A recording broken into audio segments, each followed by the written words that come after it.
Matius 2 ayat 10 dan 11, orang Majus ketika mereka melihat bintang itu, kata Alkitab, sangat bersukacitalah mereka.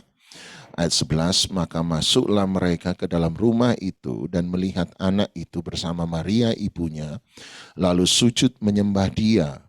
Mereka pun membuka tempat harta bendanya dan mempersembahkan persembahan kepadanya, yaitu emas, kemenyan, dan mur. Kemarin beberapa waktu yang lalu kita belajar bahwa ada cara pandang yang berbeda.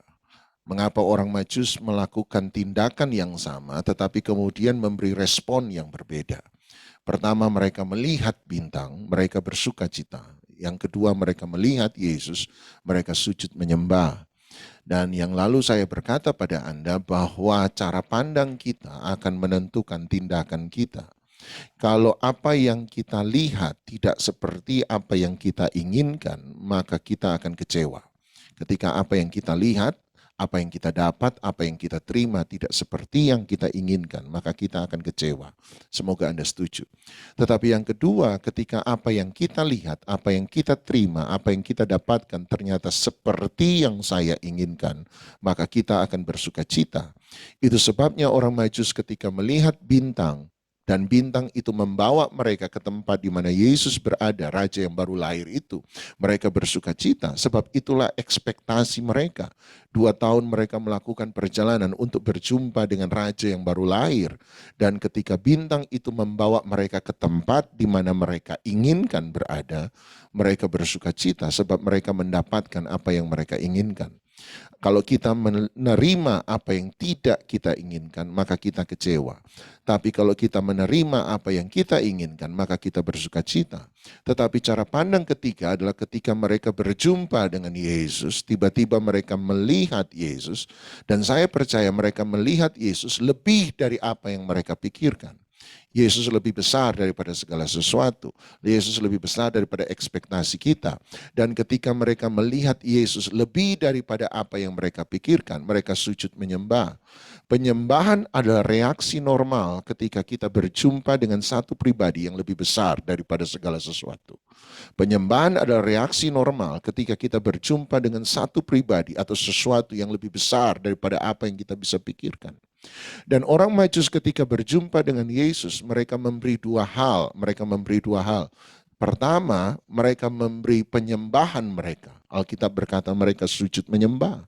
Yang kedua, mereka memberi persembahan mereka, emas, kemenyan, dan mur. Mereka memberi dua hal ketika mereka berjumpa dengan Yesus. Mereka memberi penyembahan dan persembahan. Di tempat Anda masing-masing bisa bilang penyembahan dan persembahan.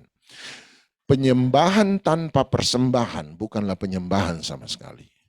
Penyembahan tanpa persembahan bukanlah penyembahan sama sekali. Setiap kali kita menyembah, maka kita harus mempersembahkan sesuatu kepada Dia. Emas, kemenyan, dan mur. Kita memberi tubuh, jiwa, dan roh kita kepada Dia. Sebab penyembahan tanpa persembahan bukanlah penyembahan sama sekali. Ada banyak orang mencoba untuk menyembah, tetapi mereka masuk dalam penyembahan untuk mendapatkan sesuatu dari Tuhan. Salah. Penyembahan adalah tempat bukan untuk menerima sesuatu dari Tuhan. Penyembahan adalah tempat di mana kita belajar memberikan segala sesuatu kepada Tuhan. Tuhan hanya melakukan apa yang Dia katakan. Prinsip dalam Alkitab, kamu memberi, kamu menerima. Tetapi kalau kamu masuk dalam penyembahan, kamu masuk bukan untuk menerima sesuatu dari Dia. Engkau masuk untuk mempersembahkan sesuatu pada Dia. Itu sebabnya mereka yang menyembah tanpa mengubah sesuatu dalam hidupnya, tanpa mempersembahkan kedagingannya, manusia lamanya, maka mereka tidak sementara menyembah. Penyembahan yang sesungguhnya harus selalu diikuti dengan persembahan. Sebab sekali lagi penyembahan tanpa persembahan bukanlah penyembahan sama sekali. Hari ini saya mau bilang pada Anda bahwa yang paling penting adalah ternyata level penyembahan kita ditentukan oleh cara pandang kita. Bahwa level penyembahan kita ditentukan oleh cara pandang kita. Bagaimana kita memandang Tuhan akan menentukan sikap kita dalam menyembah Tuhan. Bagaimana cara Anda dan saya memandang Tuhan, siapa Tuhan dalam pikiran kita, dalam perspektif kita, cara pandang kita akan menentukan bagaimana cara kita menyembah Tuhan. Saya beri contoh.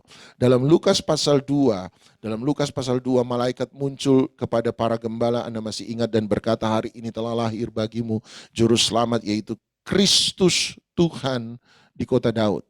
Menarik sekali, ternyata malaikat memberi 3 titel, memberi 3 identitas kepada Yesus. Dalam kalimat sederhana Lukas pasal 2 ayat 11, malaikat berkata kepada para gembala, hari ini telah lahir bagimu. Tiba-tiba berkata, nomor 1, juru selamat. Tetapi nomor 2 dia berkata, dia bukan hanya juru selamat, tetapi dia Kristus. Dan nomor 3, dia bukan hanya juru selamat dan Kristus. Lukas 2 ayat 11 berkata, dia Tuhan. Kenapa malaikat memberi 3 titel, 3 identitas yang berbeda kepada Yesus? Siapa Yesus? Yesus juru selamat? Ya, Yesus juru selamat. Tapi dia bukan hanya juru selamat, dia juga Kristus. Yesus bukan hanya juru selamat dan Kristus, tapi dia juga Tuhan. Kenapa diberi 3 titel, 3 identitas yang berbeda? Sederhana, sebab bagaimana cara Anda memandang Yesus akan menentukan sikap kita dalam menyembah Yesus. Saya beri contoh. Dia berkata, nomor 1, Yesus itu juru selamat. Siapa itu juru selamat? Apa itu juru selamat? Juru selamat adalah Tuhan yang telah menolong kita, Tuhan yang akan membebaskan kita, Tuhan yang akan menyelamatkan kita, Tuhan yang menyembuhkan kita, Tuhan yang mengangkat kita, Tuhan yang melepaskan setiap belenggu dalam hidup kita. Juru selamat bicara tentang penolong. Kalau Anda memandang dia sebagai juru selamat, maka Anda akan datang kepada dia sebagai penolong dalam hidup Anda dan saya. Tetapi kalau Anda kemudian menghentikan pengenalan kita hanya sampai pada Yesus juru selamat, maka tidak heran apabila kita datang pada Tuhan, dan setiap kali kita datang pada Tuhan, kita akan datang untuk meminta dan meminta dan meminta dan meminta. Kenapa saya datang meminta dan meminta dan meminta? Ya, sebab pengenalan Anda akan Yesus hanya sampai pada juru selamat. Dan fungsi dari juru selamat memang adalah untuk menolong. Fungsi dari juru selamat memang adalah untuk melepaskan, membebaskan, menyembuhkan, mengangkat kita, melepaskan belenggu dalam hidup kita. Apabila Anda mengenal dia sampai juru selamat, maka tidak akan pernah heran apabila Anda datang pada Tuhan dan Anda akan selalu minta tolong, minta tolong, minta tolong, minta tolong, minta tolong, minta diberkati, minta diberkati. Sebab kita berjumpa hanya sampai pada level juru selamat. Oleh sebab itu malaikat berkata, Yesus bukan hanya juru selamat, dia memang juru selamat. Tidak ada yang salah datang minta tolong pada dia, sebab Yesus memang juru selamat. Tetapi pengenalan kita tidak boleh berhenti sampai pada Yesus juru selamat. Mari pengenalan kita harus bertumbuh juga pada Yesus yang adalah Kristus. Apa itu Kristus? Kristus berarti dia yang mengurapi kita, dia yang diurapi tepatnya. Pengurapan bicara tentang sesuatu untuk menerima otoritas, menerima kuasa, sebab kita punya tugas untuk diselesaikan. Itu arti urapan. Urapan adalah sesuatu yang memberikan kita otoritas. Satu pengenalan secara umum. Supaya orang tahu bahwa orang ini dipakai secara khusus. Sebab kepadanya dia punya otoritas. Tuhan memberikan dia otoritas untuk menyelesaikan sebuah tugas. Yesus Kristus artinya dia bukan hanya penolong kita. Tetapi dia Tuhan yang mengutus kita untuk melakukan sesuatu. Jadi hanya datang pada Yesus juru selamat itu menjadi selfish, kalau menjadi egois kalau hanya berhenti sampai di situ. Sebab ada pengenalan yang kedua apa? Tuhan yang mengurapi saya. Mengurapi untuk apa? Supaya saya memberitakan berita keselamatan kepada semua orang yang lain. Makanya Lukas dan Paulus, kalau diperhatikan, Paulus dan Lukas punya penekanan yang berbeda terhadap karya Roh Kudus. Saya tidak bilang bahwa Lukas dan Paulus bertentangan, saya hanya bilang penekanan Paulus dan Lukas mengenai Roh Kudus sedikit berbeda. Paulus karena bersifat surat pastoral, maka Paulus menekankan karya Roh Kudus dalam keselamatan. Apa yang Roh Kudus lakukan dan kerjakan di dalam kita. Sementara Lukas karena menekankan kepada misi, maka dia bicara tentang Roh Kudus yang menaruh urapan dalam hidup kita supaya kita bisa melakukan misi kepada semua orang. Makanya Lukas penulis kisah para rasul, ketika dia membuka kisah rasul, dia mulai tentang Roh Kudus yang apa? Dia berkata, nantikanlah Roh Kudus yang akan apa? Memenuhi kamu, dan kalau kamu dipenuhi oleh Roh Kudus, maka kamu akan punya kuasa untuk menjadi apa? Saksi. Lukas menekankan kesaksian, Roh Kudus yang berfungsi menjadikan kita saksi. Paulus bicara tentang Roh Kudus yang menyelamatkan kita. Sebenarnya Paulus bukan bertentangan dengan Lukas, tidak, hanya penekanan yang berbeda. Saya beri contoh. Paulus ternyata menggunakan sebenarnya dua istilah berbeda tentang Roh Kudus. Nomor satu, dia bicara tentang Roh Kudus di dalam saya. The Spirit in you, di dalam saya. Sama-sama bilang di dalam saya. Yang kedua, Paulus bicara tentang Roh Kudus di atas saya. The Spirit upon you, ada di atas saya. Apa berbeda Roh Kudus di dalam saya dan Roh Kudus di atas saya? Ini tafsiran saya. Roh Kudus di dalam saya bicara tentang Roh Kudus yang menguatkan saya. Roh Kudus yang membebaskan saya. Roh Kudus yang menghiburkan saya. Roh Kudus yang memampukan saya. Roh Kudus yang menuntun saya. Roh Kudus yang melepaskan saya. Itu Roh Kudus di dalam saya.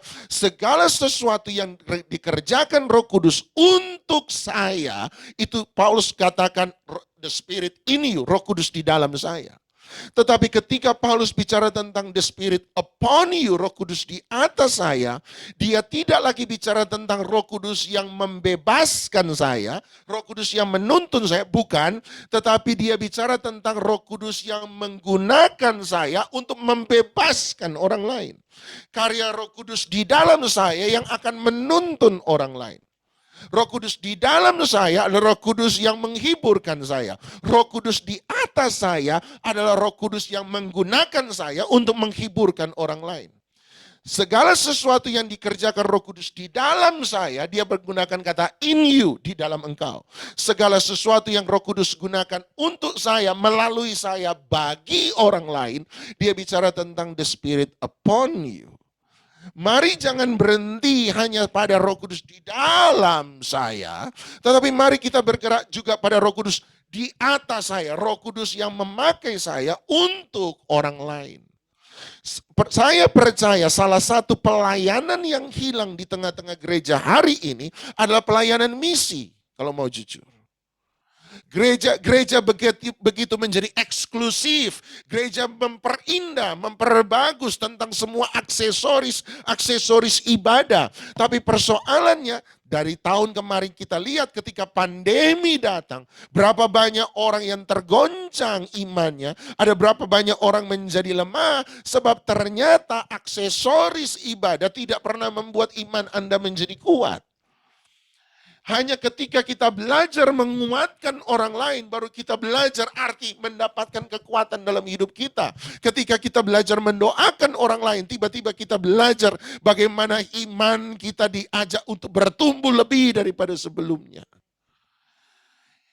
Buat saya salah satu kehilangan terbesar hari ini selain hadirat Tuhan di tengah-tengah gereja, menurut saya adalah kita kehilangan pelayanan misi dalam arti sesungguhnya dan seluas-luasnya.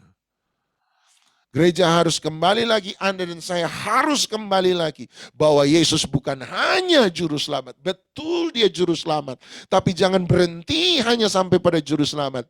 Dia juga adalah Tuhan yang mengurapi kita untuk sebuah tugas. Tapi tiba-tiba malaikat berkata dia bukan hanya juru selamat. Malaikat berkata dia bukan hanya Kristus yang mengurapi. Tapi tiba-tiba malaikat berkata dia Tuhan. Apa itu Tuhan? Tuhan berasal dari kata tuan, pemilik. Artinya Tuhan adalah dia memiliki segala sesuatu dalam hidup kita.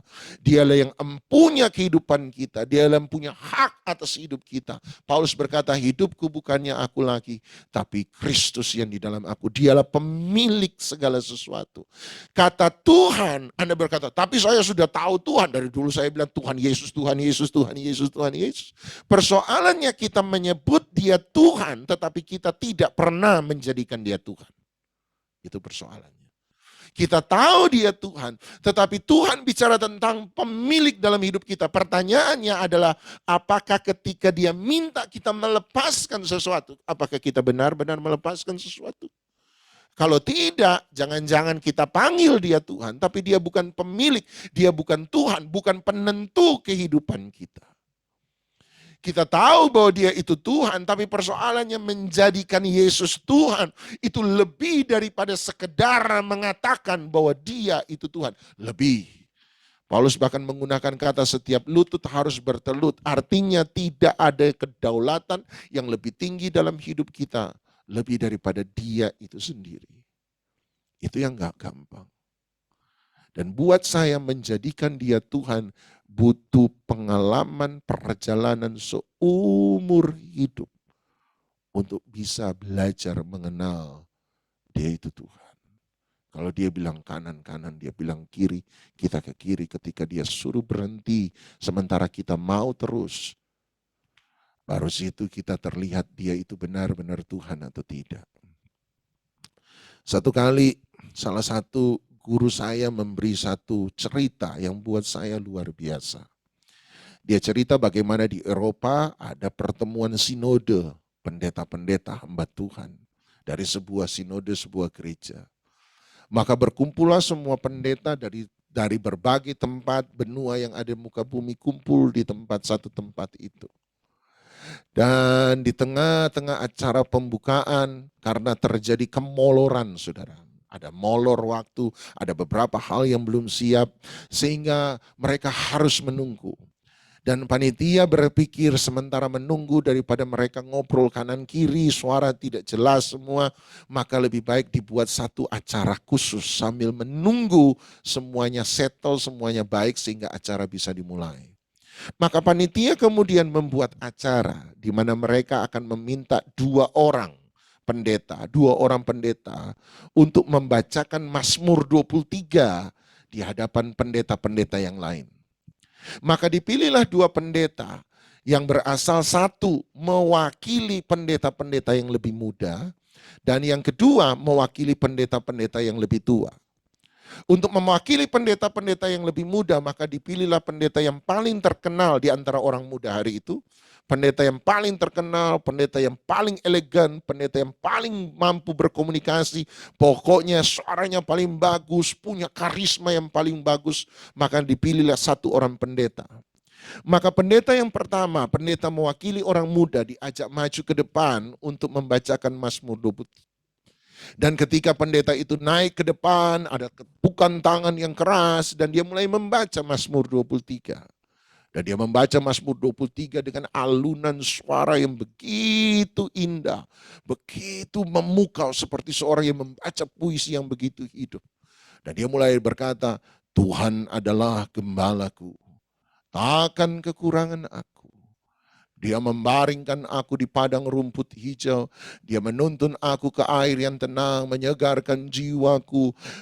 Dan dia baca terus sekalipun aku berjalan dalam lembah kekelaman maut, aku tidak akan takut bahaya sebab engkau bersertaku. Dan dia mulai baca engkau menyediakan hidangan bagiku di hadapan lawanku. Dan dia berakhir dengan aku akan diam dalam rumah Tuhan sepanjang masa. Dan semua orang pendeta hari itu yang mendengar bagaimana sang pendeta muda ini membaca Mazmur 23, mereka begitu terinspirasi. Mereka begitu menjadi semangat yang luar biasa. Bahkan beberapa dari mereka berkata, oh hari Minggu berikutnya kalau saya harus khotbah depan jemaat, saya akan mengkhotbahkan Mazmur 23 sebab mereka diberkati oleh pembacaan Mazmur 23 dari pendeta muda terkenal ini. Sehingga di akhir dari pembacaan kembali lagi terjadi standing applause, semua bangkit berdiri memberi tepuk tangan yang meriah kepada sang pendeta muda ini. Dan mereka berkata salaman dengan dia, terima kasih, pembacaan yang luar biasa, kami diberkati, kami terinspirasi. Akhirnya tibalah giliran pendeta yang paling tua untuk membaca, pendeta yang mewakili golongan hamba-hamba Tuhan tua untuk membaca Mazmur 23. Dan untuk mewakili hamba-hamba Tuhan dari golongan yang lebih tua, maka dipilihlah secara sengaja pendeta yang paling tua yang ada hari itu. Ketemulah seorang pendeta yang berusia 90 tahun. Yang tangannya mulai gemetar. Kalau bicara pelan sekali tidak bisa terdengar. Dan panitia kemudian meminta pendeta yang paling tua ini untuk naik sekali lagi ke atas panggung, atas mimbar, dan membaca Mazmur 23 seperti pendeta yang muda tadi. Pendeta yang tua itu kemudian bangkit berdiri, ditemani dan dituntun oleh seorang hamba Tuhan yang lebih muda. Kemudian mulai menuntun jalannya karena sudah tua, lama saudara. Saking lamanya pendeta yang lain mulai ngobrol kiri dan kanan. Ya udah usur, udah tua, pelan, susah. Makanya mereka tunggu dia naik. Waktu dia sampai di atas mimbar setelah tunggu agak lama, dia mulai pakai kacamata, cari kacamata bacanya, pakai kacamata bacanya. Bukanya juga pelan, saudara. Maka suasana ruangan itu tambah rame, tambah rame, tambah rame. Karena menunggu sang pendeta tua ini untuk baca. Dan ketika pendeta tua ini mulai membaca Mazmur 23, bacanya pun agak gagap. Mazmur 23. Semua orang mencoba hormat. Mereka sementara bicara mulai diam, coba mendengar sang pendeta tua ini baca. Tapi karena pendeta tua ini baca kurang menarik, dia mulai baca pelan, saudara. Tuhan adalah gembalaku. Orang yang dengar mulai bosan. Pendeta-pendeta yang ada hari itu mulai bicara, ya udah tua om ya, walaupun dulu terkenal hebat, semangat, tapi kalau kayak gini kira-kira sebentar lagi dipanggil ke rumah Bapa yang kekal. Dan dia mulai membaca, suasana mulai tambah rame, tambah rame. Mulai tambah rame, tambah rame, tambah rame. Dan dia mulai baca. Dan dia baca, dia membaringkan aku di padang rumput yang hijau. Waktu dia baca, suasana ruangan yang tadi mulai pelan, reda, mulai tambah rame, sebab mereka bosan. Tiba-tiba terjadi sebuah keanehan di tengah pembacaan Mazmur 23. Tiba-tiba ketika sang pendeta tua sementara baca, sekalipun. Tiba-tiba di tengah-tengah suasana yang ramai, ada beberapa pendeta tiba-tiba mulai bilang sama temannya, saya diam dulu, tunggu dulu, diam. Lihat itu. Dan orang yang tadinya rame bicara, tiba-tiba temannya berkata, diam dulu, lihatan dia. Dan waktu mereka melihat sang pendeta tua ketika sementara membaca, sekalipun aku berjalan. Mereka bisa melihat yang bangku paling depan bisa melihat bahwa sang pendeta tua itu mulai meneteskan air mata. Beberapa dari pendeta-pendeta yang ada di bangku depan mulai terdiam dan memperhatikan sang pendeta tua ini. Dan entah gimana ketika mereka melihat sang pendeta tua ini mulai meneteskan air mata, sekalipun aku berjalan. Tiba-tiba mereka yang mendengar sungguh-sungguh pun mulai meneteskan air mata tanpa mereka sadar. Temannya satu di sebelah bertanya, kenapa kamu menangis? Dan pendeta yang lain berkata, enggak tahu. Kami cuma lihat dia, kami cuma dengar dia. Dan waktu dia menangis, saya enggak tahu kenapa air mata saya mulai menetes. Dan menurut kisah sejarah, pembacaan Mazmur 23 oleh sang pendeta tua itu tidak pernah selesai. Kenapa? Sebab di tengah-tengah pembacaannya ternyata ketika dia menangis, beberapa orang yang perhatikan tiba-tiba mulai menangis. Beberapa orang yang tadinya ribut tiba-tiba mulai terdiam. Dan tanpa sadar mereka mulai menangis. Dan pendeta tua itu saking banyaknya nangis, dia tidak bisa melanjutkan Mazmur 23. Dia tidak bisa membacanya sampai selesai. Di tengah pembacaan sebab Tuhan besertaku, gadamu dan tongkatmu, itu yang menghibur aku. Dia berhenti, dia nangis bagaikan anak kecil. Dan hari itu semua pendeta yang ada hari itu menangis dan sujud di hadapan Tuhan. Selesai acara itu, ini yang dikatakan oleh pendeta-pendeta yang hadir hari itu. Ketika pendeta muda yang terkenal, hebat, luar biasa, populer tadi baca, dia membaca Mazmur 23 dari kemampuannya. Dia membaca Mazmur 23 dari cara bicara yang hebat dan luar biasa. Tapi ketika pendeta tua tadi membaca Mazmur 23, dia membacanya dari pengalaman seluruh kehidupannya. Saya percaya Mazmur 23, saya pribadi percaya Mazmur 23 tidak ditulis Daud waktu dia masih muda mengembalakan domba. Sebab saya tidak habis pikir bagaimana orang yang muda bisa menulis Mazmur 23. Sebab Mazmur 23 sangat dalam. Hanya mereka yang pernah melewati semua pengalaman kehidupan manusia. Pahit getirnya, manisnya pengalaman hidup manusia. Hanya mereka lah yang bisa berkata bahwa Tuhan itu gembalaku yang baik. Menjadikan Yesus Tuhan. Itu tidak bisa dipelajari dari sekolah teologi, dari bangku gereja, dengar khotbah pendeta, tidak akan pernah. Mengenal Yesus Tuhan hanya bisa dipelajari dari pengalaman hidup yang terus-menerus ditundukkan kepada tuntunannya Dia. Anda nggak akan bisa tahu